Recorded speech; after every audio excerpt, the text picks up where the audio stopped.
প্রতি মাসে আমি মাদকের জেল দিচ্ছি, কিন্তু ৩-৪ জন করে জেল দেওয়া হচ্ছে। বালি উত্তোলন আমরা কিন্তু করতে দিই না, জিরো টলারেন্স বালি উত্তোলনের বিষয়ে। একটা বাচ্চাকে স্কুলে যখন ভর্তি করাবে, জন্ম নিবন্ধন না হলে কিন্তু ভর্তিটা হচ্ছে না হওয়ার কারণে তাদের বাচ্চারা প্রতিষ্ঠানে ভর্তি বিলম্ব হচ্ছে এবং পরের বছরে সেটাই দেওয়া হচ্ছে। এই কারণে জন্ম নিবন্ধনের বিষয়টা একটু দেখবেন।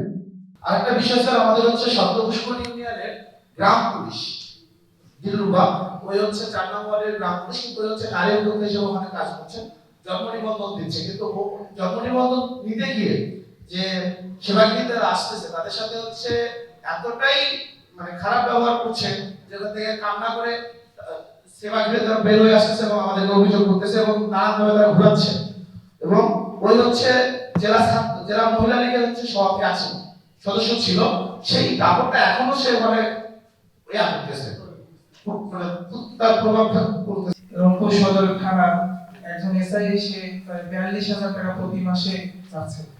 এটা তাদের লিস্ট দিছে, আমাদের এখন পৌঁছানো, কিন্তু পাইলে আপনাদেরকে জানাবো। তো এই সামগ্রিক স্টুডেন্টদের যাতায়াতের ব্যবস্থা এত বেশি এখন টাকা ক্রিটিক্যাল যানজট, যেটা কল্পনা করা যাবে না। ইভেন হাইওয়ে রোডগুলোতে বাচ্চারা যে পারাপার হবে, এই পারাপার হবে, কোনো ওয়ে নেই। লাইনহাটের বদ্ধভূমিকা দীর্ঘদিন থেকে এক অবহেলিত অবস্থা, এবং এখানে বিভিন্ন রকমের ঘরবাড়ি দোকানপাট নিয়ে এরা দখল করে আছে। ওখানে একটা আপনার হচ্ছে মহিলা মার্কেট, ওখানে একটা আছে, সেটা অবশ্য এখনো নাকি জিবি কর্মকর্তারা নাকি আপনাদের কাছে হ্যান্ডওভার করেনি। কর, যেটা সরকারি রাজস্ব কর, এই করটাও ওখানে গঠিত হচ্ছে। 20,000 টাকা যদি কর আসে, সেখানে তাকে 2,000 টাকা কর দেখায় স্লিপ দেওয়া হচ্ছে, বাকি টাকা সে তার পকেটে ঢুকাচ্ছে। এরকম একটা বিষয় অভিযোগ আসছে আমাদের কাছে। বিষয়টা হচ্ছে রাতের আধারে বালু উত্তোলন করা হয়, আর সেটা হচ্ছে সেন্ট্রাল হাট থেকে একটু পূর্ব দিকে। আর একটা বিষয় হচ্ছে টপ সয়েলকে হবিপুর বাজারের বেশ কিছু জায়গায় টপ সয়েল আপনার নিয়ে যাওয়া হচ্ছে, কিন্তু সেভাবে কোনো নজরদারি করা হচ্ছে না। আলিসরা হাটে যেখানে গরু জবাই করা হয়, তার পাশে একটা ছোট্ট পাড়া আছে, আমরা বলি বাদিয়া। এই পাড়াটার পাশে গরু জবাই হয়, এবং আপনি একটু যদি কখনো আপনার সুযোগ হয় একটু ওই জায়গাটা যাবেন, ওই পাড়ার ঢোকার কোনো অবস্থানে বন্ধে, পাশাপাশি ওই পাশে যে দোকান, তারা ওখানে দোকান করতে পারতেছে না, যদি একটু ব্যবস্থা করা যেত। এর আগেও দেখছি, এর আগে নিউজ করছিলাম, এর আগে অনেক ভ্রাম্যমাণ আদালত পরিচালনা হয়েছিল। ইট ভাটাগুলোর কথা বলছি, এরা আমাদের এত ইট ভাটার পরিমাণ বেড়ে গেছে। বিশেষ করে আমি এই আপনার হচ্ছে চন্দনপাড় থেকে শুরু করে শব্দপুষ্করী এপাশে একটা মোমিনপুর, তো স্যার অনেক ইট ভাটাতে স্যার প্লাস্টিক জুতো স্যান্ডেল যেগুলো একদম বস্তায় বস্তায় পড়ানো হচ্ছে, এবং পরিবেশ তো এটা তো খারাপ স্যার। পরিবেশের ভিতরে কোনো এই ধরনের উদ্যোগ আমার পরিলক্ষিত হয় না, আমরা চোখে দেখি না। তো বিশেষ করে আমি এআরএস ভাটা, ওটা বলে কারাবাড়িতে এআরএস ভাটা, এআরএস ভাটাতে প্লাস্টিক প্রকাশ্যে পড়ানো হচ্ছে, ভিডিও সব আছে স্যার, পিকচার আছে। অন্তত ভাটা চললেও অন্তত এই পরিবেশের ক্ষতি হয় এমন জিনিসগুলো থেকে একটু স্যার একটু দৃষ্টি থাকে। আর যেটা আমি বলতে চাই যে আমরা সদর উপজেলা প্রেস ক্লাব একটু সমৃদ্ধ প্রেস ক্লাব, এখানে স্যার আমাদের আরো মেম্বার আছেন, হয়তো বেশ কয়েক কারণে টাইম অ্যাডজাস্ট করতে পারিনি। তো স্যার আমি আবারও ধন্যবাদ জানাবো যে আসলে আপনার হাত দিয়ে আমাদের প্রথম আবাসনের কাজটা শুরু হয়েছে। তো আমাদের 5টি ইউনিয়নে স্যার, এখানে আমরা জেলা ভিত্তিক সাংবাদিকতা করলেও আমরা সদর উপজেলা যেহেতু আলাদা উপজেলা এবং আলাদা থানা রয়েছে, এই কারণে আমরা আলাদা সংগঠনটা করতে হয়েছে আমাদেরকে। তো আমাদের প্রতিটি ইউনিয়ন থেকে আমরা প্রতিনিধিত্ব করছি এই সদর উপজেলা প্রেস ক্লাবের প্রতিটি ইউনিয়ন থেকে। ইউনিয়নের ভালো মন্দ আমরা চেষ্টা করছি আমরা ইয়ে করার। স্যার আমরা আমাদের আবাসনের কাজ তো স্যার আপনার হাত দিয়ে শুরু হয়ে গেছে। স্যার বলেছেন যে আসলে বাংলাদেশের মধ্যে এই ধরনের উদ্যোগ প্রথম, মানে এই আবাসন প্রকল্পটা আছে, অনেক বড় বড় দেখা গেল যে আমাদের সেমিনার সেম্পোজিয়াম বিভিন্ন ইয়ে আছে, হলরুম আছে, বড় বড় 5 তলা 10 তলা বিল্ডিং আছে, সাংবাদিকদের ক্লাব সংগঠন আছে, কিন্তু আবাসন প্রকল্পটা এটা স্যার বিশেষ করে আমি অন্য বাংলাদেশের অন্য কোথাও নাই বললাম, রংপুর বিভাগের মধ্যে দেখা গেল আরো কয়েকটি সংগঠন আছে তারা কাজ করে সাংবাদিকদের নিয়ে। তো আমাদের সদর উপজেলা প্রেস ক্লাব এই ব্যক্তিগত যে উদ্যোগ নিয়েছে স্যার, এটা আমরা অনেক প্রশংসিত হয়েছি। তো আসলে ফুটবল বাস্তবায়ন করতে গেলে অনেক টাকা পয়সার দরকার, সেক্ষেত্রে সবারই হয়তো সীমাবদ্ধতা আছে। তো সেক্ষেত্রে স্যার আমি আপনি এটা আমাদের ব্যক্তি হিসেবে আপনি আজীবন আমাদের থাকবেন, মালিককে আপনার নাম ওখানে রয়েছে, রিলিজ হয়েছে, ইনশাআল্লাহ এই ভবিষ্যতে দেখা গেল যে স্যার এই ইতিহাস জানতে গেলে আপনাকেও জানতে হবে। তো আমাদের স্যার নেক্সট ইচ্ছা এবং ইয়ে হচ্ছে স্যার আমাদের দেখা গেল মোমিনপুর, সদরপুষ্করণী, চন্দ্রপাট প্রতিটি ইউনিয়নে একটি আবাসন করবো। আমরা জমি ক্রয়ের জন্য আমরা যোগাযোগ করছি, দেখাশোনা করতেছি। তো আশা করি স্যার যতদিন আপনি থাকবেন, আছেন, হয়তো দেখবেন এবং আমাদের সঙ্গে থাকবেন। এরপরে আমরা তো 2018 সালে সদর উপজেলা প্রেস ক্লাব গঠন করেছি। আপনি জানেন নাকি স্যার, সদর উপজেলা প্রেস ক্লাবের সাংবাদিক খন্দকার মিলন মামুন, আমার বড় ভাই, আমার ভাই হারুন মামুন রশিদ, হামিদুর রহমান, আমরা সবাই মামলা দিয়েছিলাম এবং আর্টিকেল 1980 এর সংগঠন আমাদের মামলার পিছনে টাকা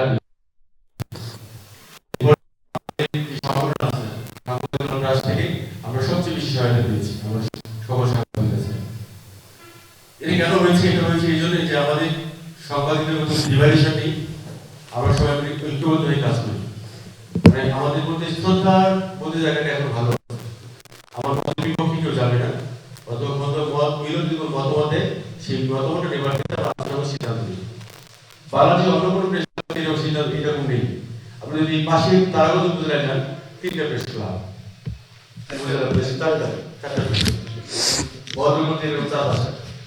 এরকম সারা বাংলাদেশ সাংবাদিকদের অনেকগুলো যারা মূলত ডিপ্লোমাগুলোকে তাদের যে সৃষ্টির কাজগুলোকে বাধা করে দাঁড়িয়েছে। এই জন্য আমরা সদর উপজেলা প্রেস ক্লাবের পুরো সাংবাদিকদের মধ্যে বিরোধিতা রাখি, আমরা আমাদের সমস্যাগুলো সমাধান করার জন্য চেষ্টা করছি। সদ্যপুষ্করী এমন একটা ইউনিয়ন, আমি না গেলে বুঝতাম না। আমি যেহেতু বদরগঞ্জ বাড়ি, আমি মমিনপুরটা ভালো চিনি, বাকিগুলা ওইভাবে চিনতাম না। তো সদ্যপুষ্করী যাওয়ার পরে সদ্যপুষ্করীকে খুব ভালো করে চিনলাম। আসলে আপনারা যেমন, আমি আসার মাত্র দুটা কথা শুনলাম, আসলে ওখানে অনেকগুলো সমস্যা ছিল, আছে, সবগুলো একেবারে যাবে না। স্যারের সাথে আমার কথা হয়।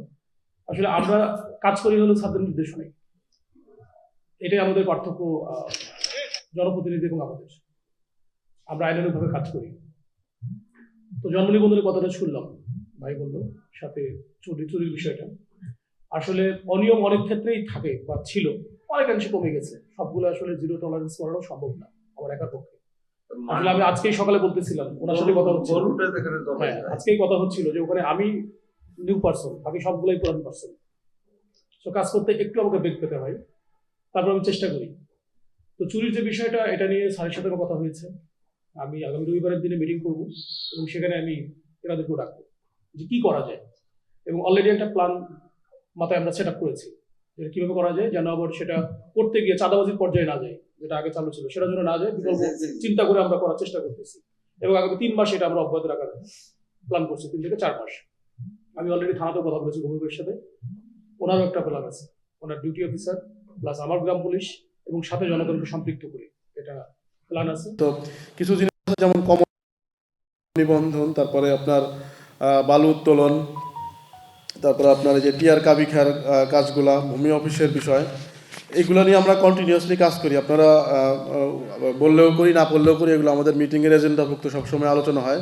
জন্ম নিবন্ধন, মৃত্যু নিবন্ধনটা সরকারের অনেক প্রায়োরিটি, এটা আমরা খুব কঠোরভাবে মনিটর করা হয়। তারপরে যে দাবিগুলো করা থাকে, এখানে কিন্তু কোনো অফিসে যাওয়ার দরকার নেই। এটা তথ্যটা যদি আপনারা একটু প্রচার করেন তাহলে সুবিধা হবে, ঠিক আছে? সবাই যার যার যে হোল্ডিং নাম্বার দিয়ে অনলাইনে লগ ইন করে মোবাইল নাম্বার দিয়ে বাসায় বসে দিতে পারবে, বিকাশ, রকেট, নগদ, ব্যাংক, যে কোনো মাধ্যমে।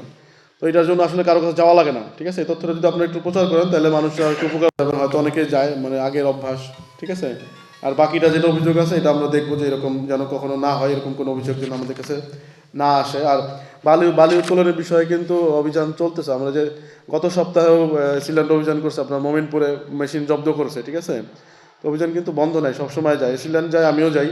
বালু উত্তোলনের সবসময় সমস্যাটা যেটা হয় যে আমাদের গাড়ি যখন যায়, এটা কিন্তু অনেক আগে থেকে দেখতে পারে, ধরেন 1-1.5 মাইল আগে থেকে তাদের চায়ের দোকানে লোক থাকে, ঠিক আছে? রাস্তার পাশে খেলাধুলা করে, দেখি যে কি বিভিন্ন কিছু খেলে টেলে বসে থাকে মানুষজন, লুডো টুডু খেলে, মোবাইলেও গেম খেলে ইদানিং দেখি। তো ওরা আবার ফোন দিয়ে জানাই দেয় যে গাড়ি যাচ্ছে, ঠিক আছে, এই সমস্যাগুলো আছে। তারপরে আমরা অনেক সময় ধরতে পারি, তাদেরকে আমরা জরিমানার আওতায় আনি। তারপরে আমার মনে হয় যে সদর উপজেলায় অপেক্ষাকৃত কম, অন্য দিকে একটু বেশি, রংপুরে মানে সদরে একটু কম। তারপর যেটা আমরা অভিযোগ পাই কোনোটাই আমরা আনঅ্যাটেন্ডেন্ট যাই না, অ্যাটলিস্ট তহসিলদার হলেও যায়, ঠিক আছে। আমরা যদি ধরেন যে হয়তো দেখা যায় যে সিলিন্ডার কোনো একটা কাজে ব্যস্ত আছে, আমিও নাই, তো সেই ক্ষেত্রে তহসিলদার হলেও যায়। আর যদি আমরা পারি আমরা অবশ্যই যাই। গত সপ্তাহে অভিযান করা হয়েছে, মোমিনপুরে অভিযোগ আসছিল, সিলিন্ডার মেশিন জব্দ করছে, আসামি পাওয়া যায় নাই, তো সেই মেশিনগুলো জিম্মায় দেওয়া হয়েছে। তো এইভাবে আমরা বন্ধ করতেছি, যেখানে পাই আমরা বন্ধ করে দিই। বালি উত্তোলন আমরা কিন্তু করতে দিই না, 0 টলারেন্স বালি উত্তোলনের বিষয়ে। তারপর ইটভাটা বন্ধ ছিল, এখন শীতকাল আবার আসছে, চালু হচ্ছে, আমাদের অভিযান আবার শুরু হবে। আমরা গতবার যেরকম ভেঙে দিছি, এবারও আমরা অবৈধ যেসব ইটভাটা আছে এগুলোর বিরুদ্ধে আমরা অভিযান শুরু করব। এই বছর এসএসসি রেজাল্টের পরে সব শিক্ষকদের নিয়ে বসছিলাম, তো বিভিন্ন বিষয় নিয়ে আলোচনা হলো যে কেন রেজাল্ট খারাপ হচ্ছে সেই। তো আসলে যেটা বুঝলাম, আসলে আমরা ধরেন গ্রাম অঞ্চলের যে সমস্যা আর কি, যে সচেতনতার একটু অভাব, শিক্ষার্থীরাও নিয়মিত ক্লাসে আসে না, শিক্ষকরা হয়তো অনেকেই চেষ্টা করে, তার মধ্যে হয়তো 2-1 কম পারদর্শী থাকতে পারে, কিন্তু ধরেন অনুযায়ী শিক্ষকের অভাবও ছিল, যে পদ শূন্য ছিল। তো এগুলো আমরা পর্যায়ক্রমে অ্যাড্রেস করছি। শিক্ষা ব্যবস্থা নিয়ে মনে হয় আমাদের আরেকটু মানে উন্নতি করা দরকার সদরে, আমরা যেটা মনে হয়েছে, ঠিক আছে। তো মোটা দাগে যে সমস্যাগুলো কথা বলে আমি সবই নোট করে নিয়েছি, ঠিক আছে। আর সদ্যপুষ্কর নিয়ে যে অভিযোগগুলো বললেন, এই জিনিসগুলো আসলে বিব্রত করা আমাদের জন্য, যে একটা মানে পরিষদের মেম্বার চেয়ারম্যান, তাদের মধ্যে মেম্বার বা যে মহিলা মেম্বার, তাদের এই সমস্যাগুলো হওয়া উচিত না। যাই হোক, ওইটা যেটা হয়েছিল এটা সমাধান হয়েছে। ওভারঅল সদ্যপুষ্করিতে মাদকের প্রকোপটা বেশি। আমরা কিন্তু ওই যে 4-5 দিন আগে রাতে যে রেল স্টেশনের পাশে গিয়ে 4 জন আসামিকে 45 দিনের জেল দিয়েছি, ঠিক আছে, মাদক সেবনের অভিযোগে। আর পুলিশ তো সবসময় কাজ করে, আমাদের এই অভিযান অব্যাহত থাকবে। আমরা গত এই কয়েকদিনও জেল, প্রতি মাসে আমি মাদকের জেল দিচ্ছি, কিন্তু 3-4 জন করে জেল দেওয়া হচ্ছে, ঠিক আছে, মাদকের বন্ধ নেই। আমাদের সামনে নির্বাচন আছে, নির্বাচনের সময় আপনাদের সর্বাত্মক সহযোগিতা আমরা চাই। আপনারা প্রত্যেকে ইউনিয়ন ভিত্তিক আছেন, ঠিক আছে। তো সমস্যার সম্ভাবনা বা কোনো যদি নাশকতার তথ্য থাকে, কোনো কিছু থাকে, এটা আমাদের আগে জানাবেন, যেন আমরা এটা প্রিভেন্ট করতে পারি, ঠিক আছে। Prevention is better than cure. আর নির্বাচনকালীন সময়ে আপনারাও একটা অনুরোধ থাকবে যে আচরণবিধি আছে সেটার ভিতরেই ডিউটি পালন করবেন। নির্বাচন আচরণবিধি আপনাদের জন্য মনে হয় একটা করা হয়েছে, এবার কি পাবলিশ হয়েছে না নতুনটা? মানে গতবার ছিল না, গতবার আলাদা ছিল, মানে এবার নতুন করে দিয়েছে, ঠিক আছে। তো আপনার সংবাদ দিয়ে আমাদের সহায়তা করবেন। আজকের এই যে অনুষ্ঠান আয়োজন করার জন্য আপনাদের ধন্যবাদ জানাচ্ছি। আপনারা সবাই আসছেন, এই জন্য আমি খুব খুশি হয়েছি। আমরা ভবিষ্যতে আবার দেখা হবে। ভালো থাকবেন সবাই, ধন্যবাদ সবাইকে।